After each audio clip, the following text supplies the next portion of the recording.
from the first time you get to America through to when you're departing. There's so many stories, isn't there, into their own. Don't think I got much sleep. It was definitely kind of nerves and excitement. Right, I know Scotland and Ireland, that's a bit closer to home. Yeah. If we stick together, we've kind of got this. It's hard to say don't worry about it, but don't worry about it. What did I say? And they're like, amazing, best place, absolutely love it.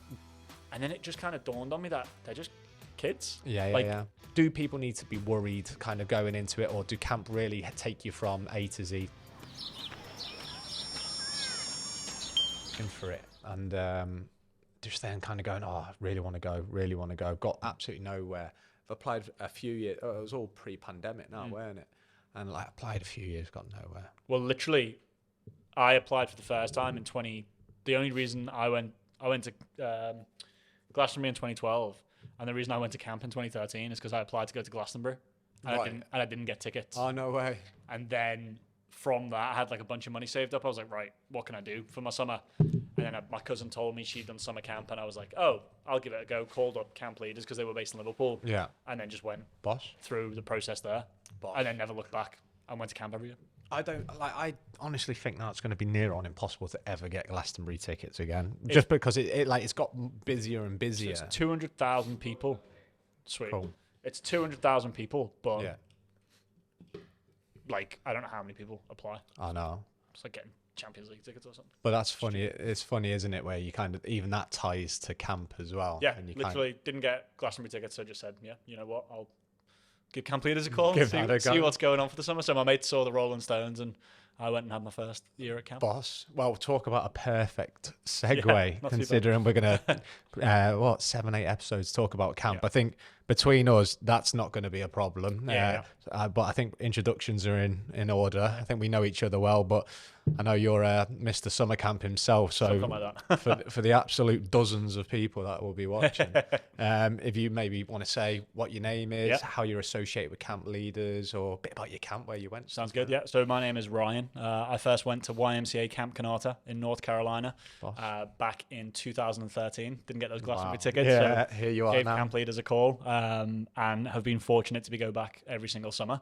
Apart from the 2 years we've just had where the world kind of was on fire for a little bit. But yeah, I was lucky enough to spend 7 summers there, working as a general counsellor, working up through the day camp team, and then being kind of like the assistant day camp director. So amazing. A lot of people think it's just a summer job, and my mum still thinks I just kind of shoot archery and do rock climbing, but there's like progression, there's like ways you can do it. So it worked out very well for me. Fantastic. And then was lucky enough to find a job with camp leaders. So I help people with their applications when they're after their initial camp leaders interview. I'll give them a call, tell them what they need to upload, documents, tips and tricks, kind of answer any questions that I can. Definitely. And then I push them through to have their interviews with the camp. So Love bit it. of a one-stop shop, hopefully know a bit and can help people out. So yeah. I was going to say, probably people have already spoken to you or seen you because you're part of a lot of the stuff with camp leaders. Yeah. But again, the fact you've been to camp as long as what you have as well, you're certainly an authority. Yeah, it definitely helps with kind of the questions, and there's always a ton of them because it's a bit of a strange thing, and we're going to talk about it. Yeah, get into that kind of stuff.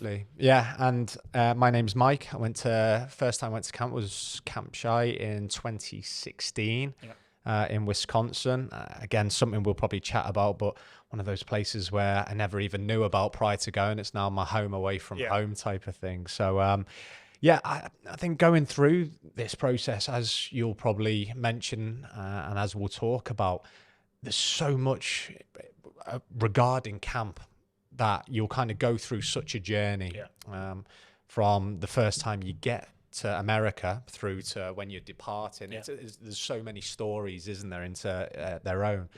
And I think that's what we're going to do in each podcast. We'll have a chat, which I'm sure we've already done this over a drink many a time and stuff. But I think it'd be really cool just to kind of chat about that.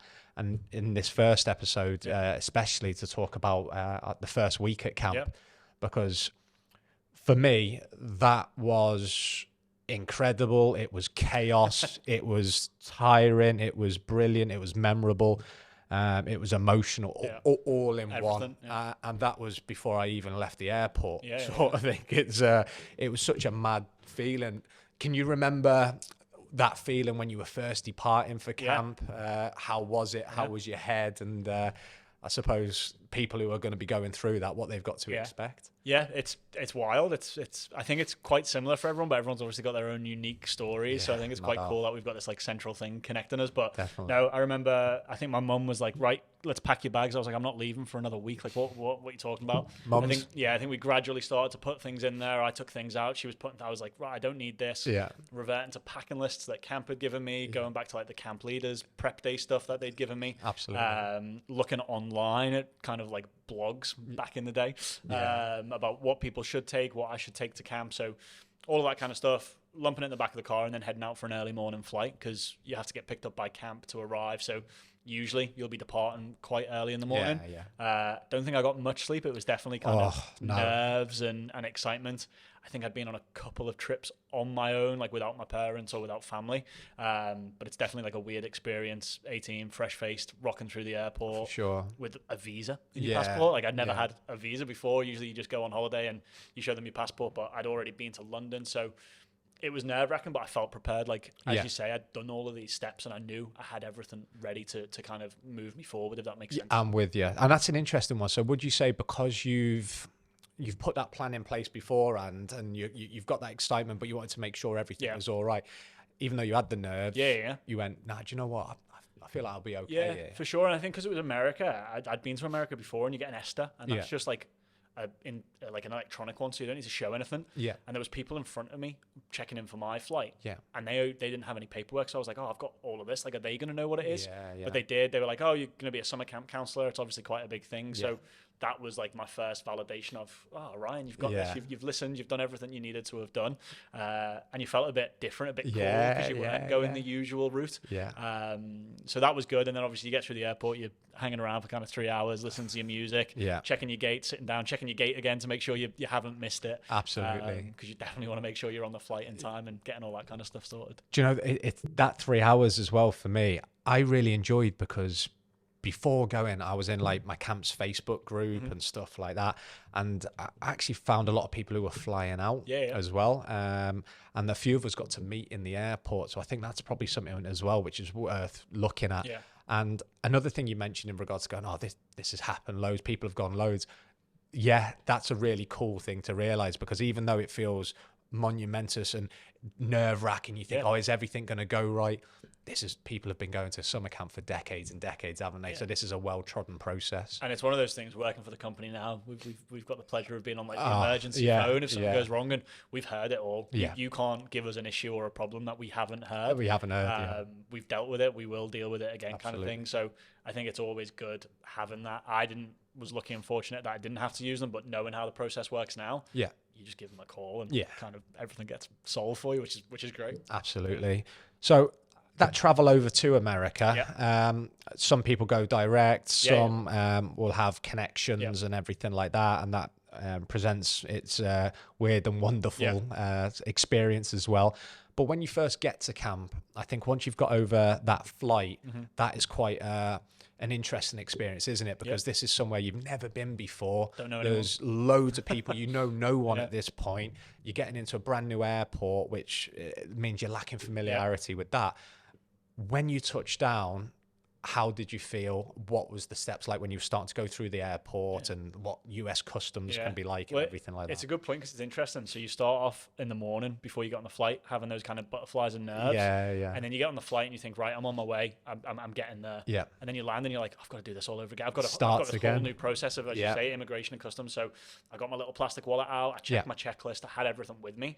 I got my backpack on and I started to walk down, and it's quite busy. There's a lot of different queues. There's US citizens, there's global entry, which I still don't really know what that is. And then there's like visas and tourists. So it's like, which one do I go to?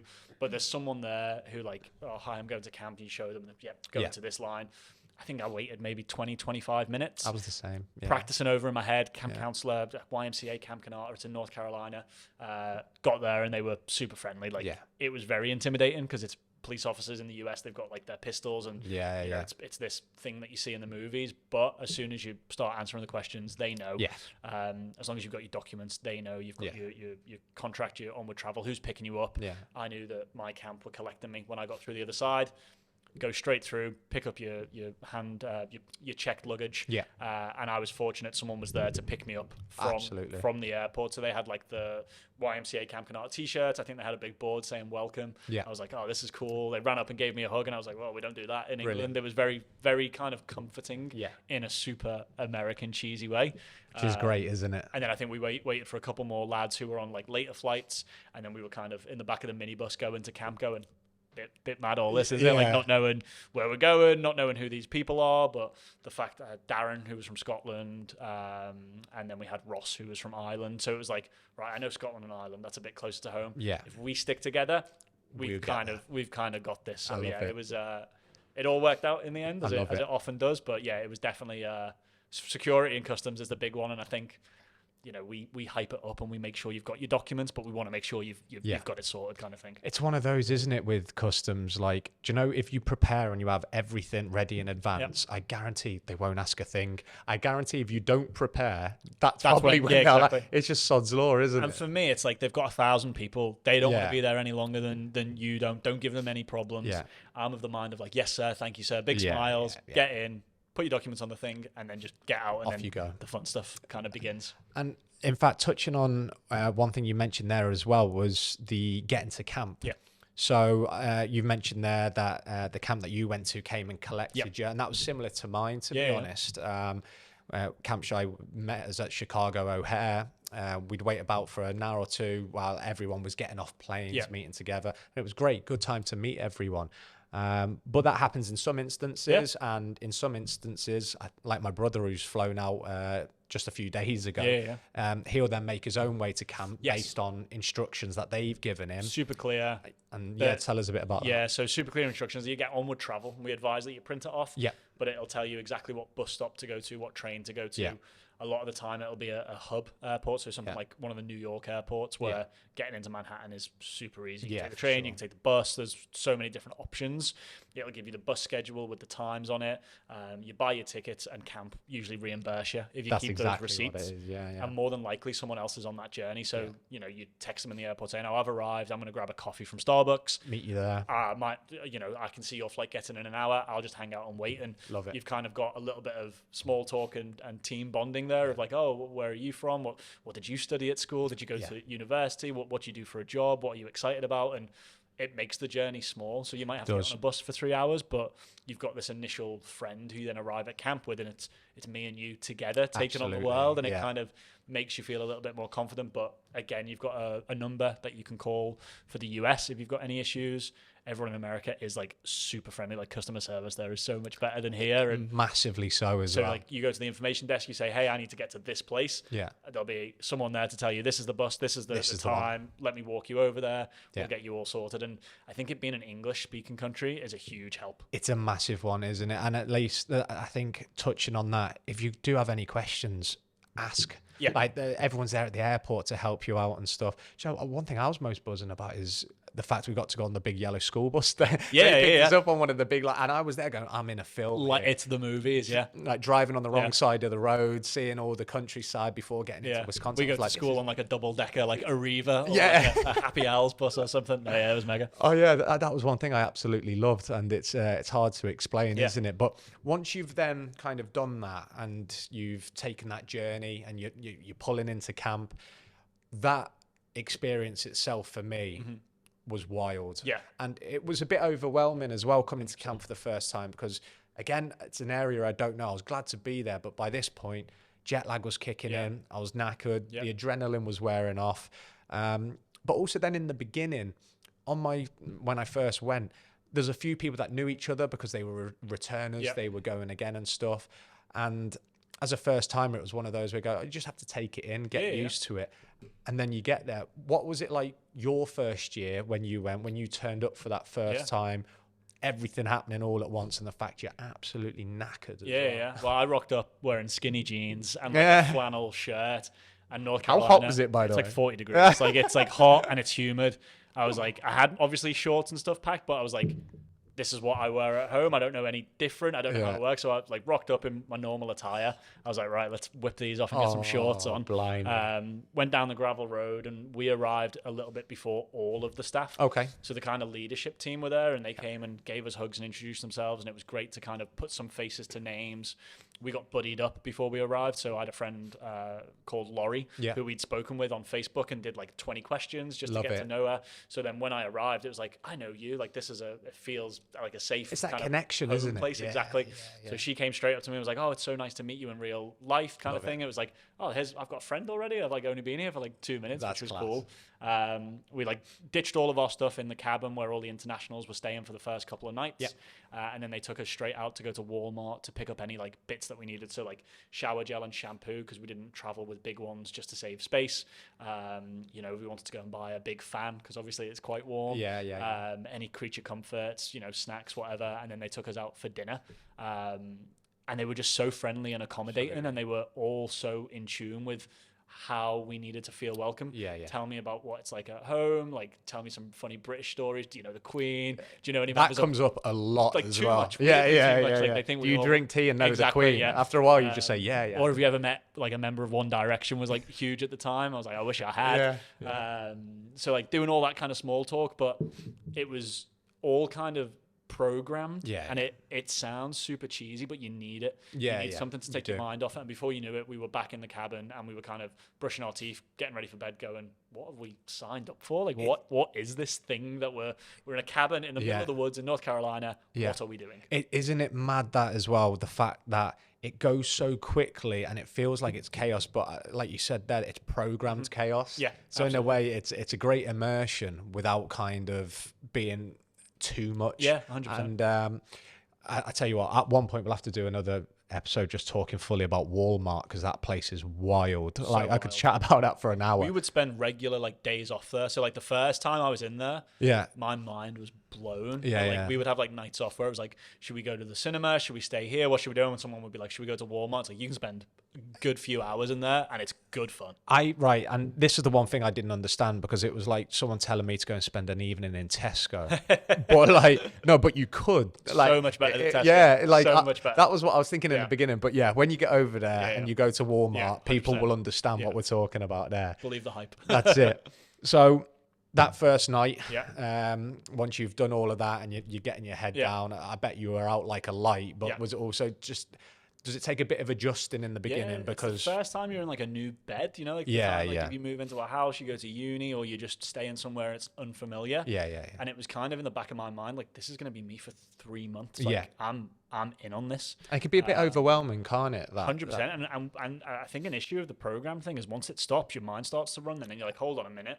I've just been bamboozled into having the best time ever, but I need to catch up on my emotions and where I'm feeling. So there was definitely times in the first couple of nights where, I won't lie, I Googled prices of flights home, thinking, I don't know whether I can do this. Like, let me get back to the creature comforts of home.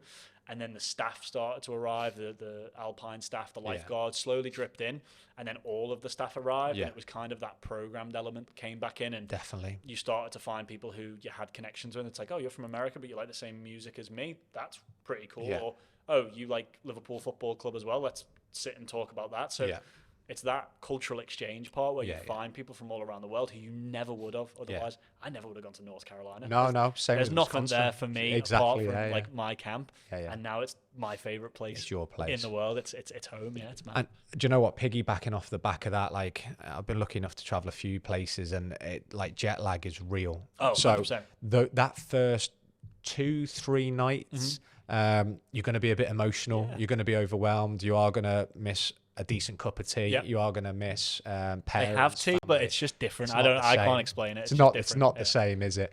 So I always say to people, just at least get through those first 3 days, realize it's going to be totally normal, that you're going to be a bit out of sync, out of whack. And then when you pick that back up, you'll end up having a great time and stuff. It's just kind of getting over that, isn't it? It's where you small have to... things like asking where like the laundry is, and like it's feeling strange about being in a place you don't know, but within a week, it's your place. Exactly that. And you know where everything is. So it's that unknown of not knowing the norms and rules of how it is. And I think part of my kind of experience was really fun, picking up on those things. Definitely. Making mistakes or saying the wrong thing or being like, well, that's not how we usually do it. But hey ho, that's the Camp Canata way. Let's rock and roll. And that's how it is. Exactly. What you've just mentioned there. So within your first week, that first week is transformational in a way, and it's big for, it's almost like your camp development, isn't it? Like as you're there, you get used to how camp works, and then you're like, oh, I can do this, do that.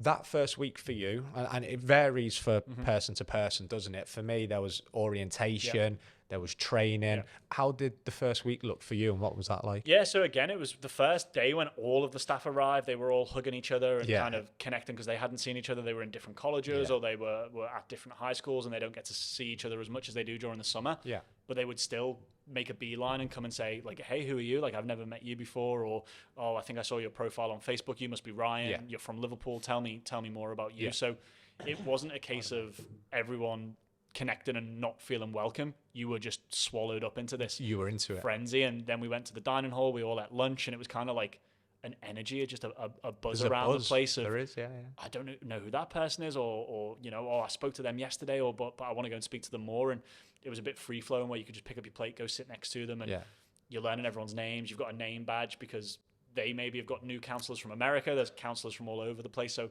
everyone is in the same boat, and everyone has the name tag, and everyone is kind of part of the same conversations. And I remember making some really, really great friends that first week, and then being put in a cabin with completely different people who became my best friends. So I've got my like orientation best friends who, because we had that first connection, that bonding, they will always be my best friends. And then there's people I spent the 9 weeks of the summer living in the cabin with, teaching the activities, having the most amazing times with the kids with those people. I love it. So it's all different. And then there'll be the 1 week I got roped into teaching volleyball. I don't know anything about volleyball, but Emmy taught volleyball with me. She was like a high school volleyball player. Yeah. She was like, just follow my lead. And I think my session was like the Friday. We just did celebrations. I was like, I know nothing about volleyball, but let's pretend you've won the point. How are you going to celebrate? And we did like knee slides into the pool. We were doing like front flips, just going crazy. And it was like I know Emmy is the volleyball coach, but we've got that like bond now, which is crazy. And I think that's one thing people are kind of worried about before going.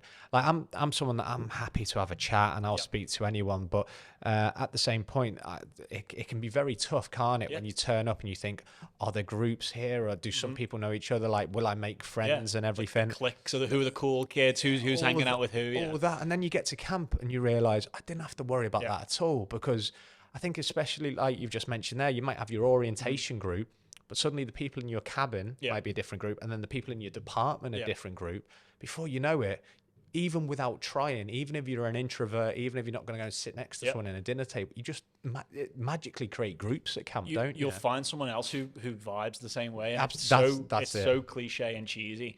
But everyone I met working at summer camp, I would invite to my house for dinner with my mum. And I'd be like, you're more than welcome to stay in my house. Whether we had like a small interaction, whether we didn't really know each other too well, you're part of the camp family. You're in now. You come to my house anytime. You've got a place. I got some friends that I wouldn't even bring home to have like dinner with my mum kind of thing, who I went to school with and just fell in with, or you know, hang out with and go for a drink in the pub. But it's just good, solid connections. Everyone's there for the right reasons, both the internationals, the Americans. You know, I made great connections with people on the maintenance staff and people who were working in the kitchen feeding us, and it's just this community place where you're there, and if you give it your all and you're kind of reciprocated in your feelings, and you say hey to people, you get to know them, it's just it gives me like shivers. It's a really cool kind of community feel. It's hard to explain, isn't it? It's one of those like you get out what you put in type of thing, and I think it's that's the one for me. I think it's if you go in with both feet and jump in and give it a go, you'll find what works, you'll find what doesn't work, you'll find your group, you'll find the people who, all right, maybe we don't see eye to eye on everything, and we know not to kind of connect, but you'll just kind of fall into it. There's a vibe, isn't there? And on that first week as well, like the orientation part's great because there are, I think, best way of describing it is like you mentioned, programmed areas which you'll naturally meet people. That will happen. It's great. It just works. It's hard to say don't worry about it, but don't worry about it. I have the conversations when I'm on calls with participants where I'm in a privileged position because I know exactly what it's like, how your summer's going to go, and you don't. And it's kind of like a weird unknown thing. And the reason things are so great is because you don't know.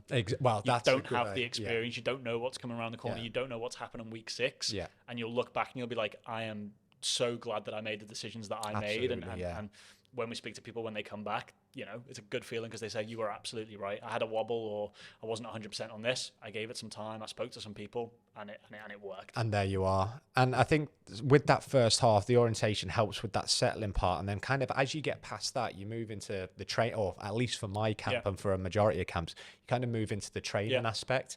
So for me, I was a water ski instructor out there, so driving the powerboats. But I'd got my powerboat qualification. Yeah. So I've done that, got my RYA and stuff, but I hadn't actually taught water skiing before. So when I was coming to the training, I'll be honest, I was really nervous about the training because I was there thinking, oh God, do they expect that I should know this? Do they expect I should know that? Everyone else is going to be experts and I'm going to get there and I'm just not going to stand up on a water ski. Thankfully, I can stand up on a water ski. But I was so nervous that I wouldn't be a great teacher on that side. When you get there, how much do camp expect you to know? Or how much do they take you through it? You have a training when you go into a certain area.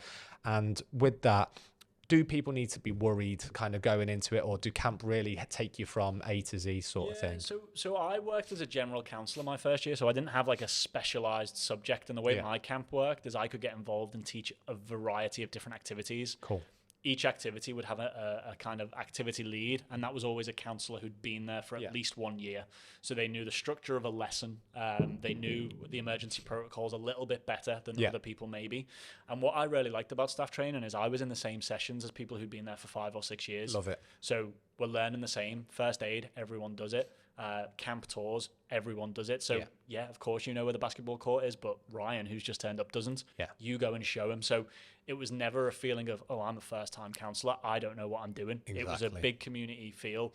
People were putting their hand up asking questions. There were 6-time returners who forgot how to do the laundry, or what do we do again in this thing? So it was just a collaborative learning process.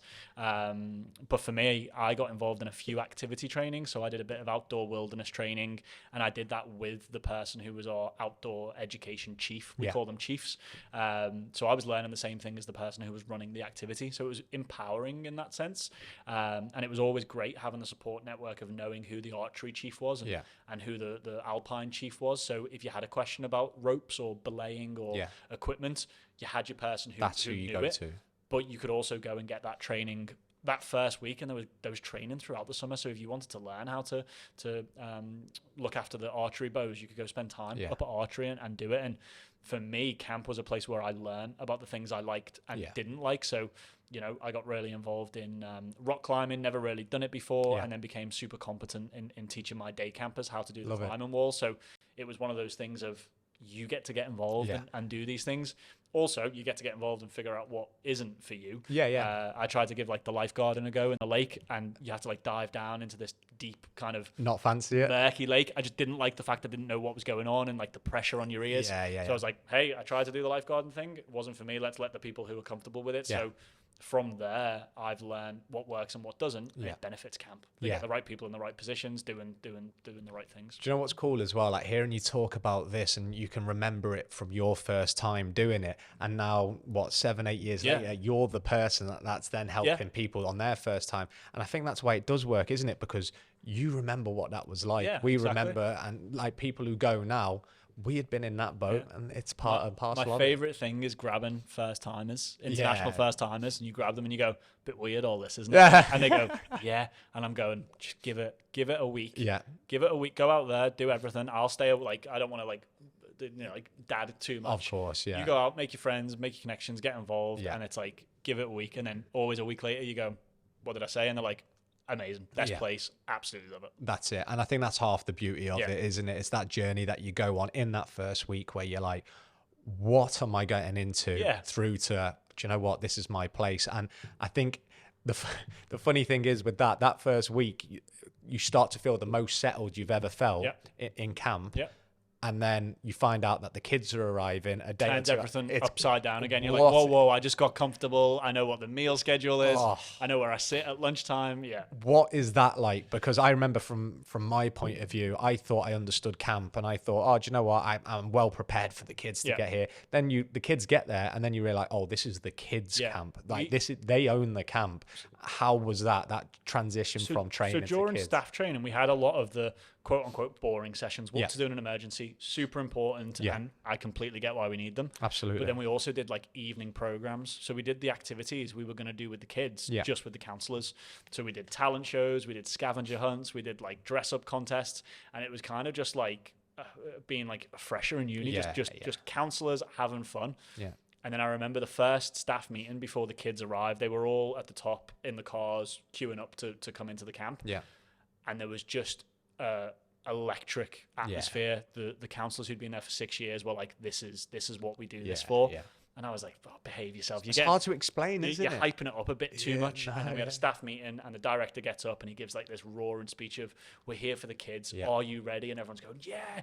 Like banging on the tables. Banging like the getting tables. really hyped. Yeah, I was like, yeah. this is like being at a Champions League final. Like, this is light. Like, this is amazing. I was like, yes, I don't know what's happening, but I'm in for it. Yeah. So we did that, went back to our cabins, you final tidy up. The bell goes and the cars start coming down. The cars start honking. You can hear the cabin from the very far end hooting and hollering. Everyone's playing music. Everyone's getting super excited. And then the kids start arriving. And I forgot everything that I got taught in training. I was like, what do I do? So I remembered, like, the one thing I remembered was always greet the kid first. So the kid would come in with their parents. You get on their level, handshake. Hey, buddy, what's your name? My name's Ryan. I'm from England. Yeah. I sound a bit funny, don't I? Like, I've got a... They love it straight away, that, don't they? Yeah. And I was with the littlest kids, so some of them were a bit nervous. Yeah. So the ones who were nervous, I would be like, I'm leaving my mum and dad as well for camp. Do you think you'd be able to, like, look after me? You can help me, yeah. Like, we'll be mates, you and me, and we'll look after each other. Which is boss. The first time I understood, like, the impact that our work has on those campers. They say bye to mum and dad. There's a few tears. Some of them don't want to leave. And then you've got a cabin of 12 7-year-olds that you're in charge of. I remember looking at my colleagues Ben and Ian being like, what do we do now? And Ben was younger than me, but he was experienced because he'd been a trainee, he'd been a camper. So he was our SIC, our senior in charge, we called him, and he would do the rules with the kids. And then it just kind of dawned on me that they're just kids. Yeah. Speak to them like normal kids want to talk about Legos, Star Wars, they want to talk about like comic books, Pokemon. And it was just the most incredible first day of walking around with this little firm of 7-year-olds who we were responsible for, and they looked up to us for everything. They wanted to know what time it was when we were eating. We would do good nights with them. We would get them ready for bed, and then obviously the kind of week of activities would begin. And camp with the kids is a whole different ball game for all of like the right reasons. Yeah, it's like, I don't even want to say it as though it's just cheesy, but it is an electric atmosphere, isn't it? It's wild. It's not even just, even though you do have a lot of the kids screaming and shouting, there's just a buzz which isn't there in camp beforehand, isn't it? So, well, do you know what? I think we've probably rounded the first week up quite nicely, which is the fact it's an indescribable chaos. It's up and down, mainly up. Yeah. There's a few downs, but it's... You come out of it on the if you come out of it on the right end, you're set up for the summer. So on that one as well, I think maybe let's see if we can leave sort of 5 takeaway points from that first week. I don't know how you wrap it up into 5 points, but if you could kind of give 5 points to someone who's listening or watching to this now about what their first week is going to be like, what are the things that you'd probably cover? I think that first one, up and down, like your emotions are going to be all over the place. Like you're leaving mum and dad, grandma, granddad, you're leaving your family behind, your friends, and you're getting on a plane, and you're coming back in 3 months. So that initial bit, then you've got the security getting picked up, everything we've spoken about. It's everything you do is for the first time, and then you get through it and you think, right, I've done it, and then something else happens. Absolutely, and it's emotionally draining. So kind of be in tune with your emotions. It's fine to feel a bit kind of down. I love it. But then get involved in those activities, that programmed fun. Go and say hey to that person who you haven't said hey to. Sit next to someone new at lunch. Go chat with the director. A lot of people kind of fear the director or don't want to go near the boss, but speak to them. They've got more experience and more knowledge, and they're the camp director. They're still fun people. They're there for the kids. I've had the best chats with the 3 directors I've worked with, and they've given me so much knowledge. So embrace all of the feelings, the ups, the downs. Just be at one with yourself. Take that in. That'd be kind of number one. Love it. Plan is always a good one. So like from your packing to your documents to already setting up your day. So one of the big things at our camp is if you need to go to bed early, go to bed early. Like look after yourself. Yeah, for sure. Don't stay up till midnight, which is curfew at my camp every single night. Yeah. If you know you need a good 8 hours you need that sleep, 8 hours, get it. because the next morning you're going to struggle and there's really important training sessions. You're not going to be all in. So for sure. It's fine to kind of concede for one night and be like, hey, go have your fun. Yeah. I'm gonna sleep and go to bed. Love it. And that's really important during the summer as well. We get so many people getting sick or kind of, you know, we have the camp flu, we call it. Yeah. And it's fixed with drinking water and sleeping. They're the two fixes. I'm not a medical professional, but I know that 90% of problems can be fixed with sleep and water. It'll be a good. In fact, we should cover that on one of our chats, because that is a big one in terms of your mental health and taking care of your well-being at camp. So we'll have to cover that on one. I think the third one would be you've come this far. Yeah. Stick with it. Yeah, absolutely. There'll be days when you want to leave. Yeah. There'll be days during camp when the kids are there where you're thinking, why am I spending my summer with these brats? Yeah. And they'll do your head in. But the 90% of the time when you teach them how to swim and they get to the top of the rock climbing wall, or they learn to tie their shoelace, or they come and show you what they made in arts and crafts, it's the most incredible feeling in the world. And it's worth all of those kind of rocky bits where you're thinking about leaving or going home. Or they become like family, don't they? And you have bickers with family and stuff, but at the end of the day, you're like, that's what it's for. It's life. So my thing is, you've spent a fair bit of money to camp leaders. Like we don't pretend it's the cheapest thing in the world. It's an investment. Yeah. You've got your documents. You went to the embassy. You got on that plane. Yeah. Just give it a bit of time. Stick with it. Commit. Speak to someone if you need any help. And I suppose that's kind of like another point would be speak to people. Yeah. Like speak to the other international counselors. Yeah. They've been there. They've done it. They're in the same boat. Speak to the returners. They know exactly the same feeling you're having. Love it. And speak to the camp director. Again, I go back to that point of people think, I don't want to go to the camp director and say I'm not enjoying my time there. They are the only person who cares that you are having the most incredible experience. If there's anything they can do to fix it, they 150% will do that. They need you on form, don't they? So they'd rather go out their way to make sure that you feel great. And by the way, a lot of these camp directors have been here 10, 15, 20 years. They have seen people be homesick. They have seen people struggling the first week. They are the people to speak to because they can see you through that as they've just got so much wisdom to bring, and it's daunting because it's like, that's the person who pays me, or someone got in trouble, I had to go and see that person. Yeah, they have to be the bad guy sometimes. Yeah, but if you don't ask or you don't use support, get on the phone to us. We've got a team based in Texas. You give them a call. I'll be there during this summer. Pick up the phone, and it's kind of just like, hey, I need a bit of help. I'm having a wobble. I don't know what's going on. Great. Definitely. How are you doing? Where are you right now? What do you need? Maybe you need some time to kind of call home. Maybe you need to check your uni assignments because you're stressing about that. You need to go take a Red Bull or a coffee or whatever, but use the support structure, whether it's your counselors, the internationals, the camp directors, us. There's 4 or 5 different people you can speak to individually to kind of do that.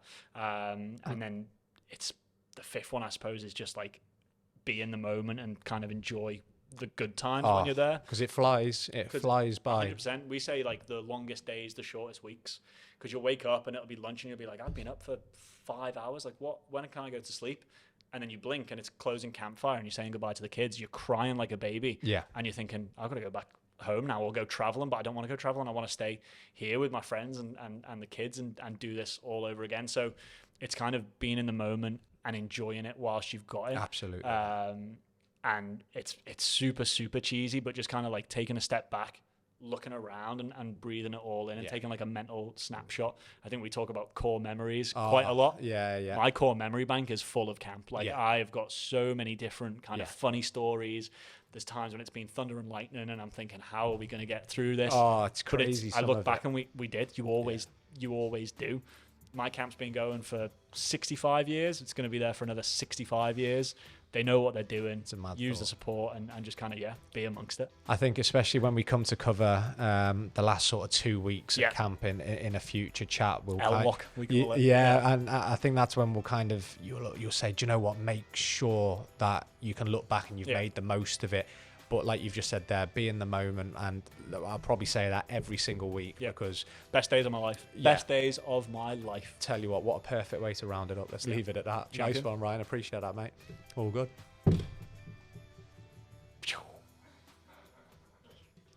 Where's hair and makeup?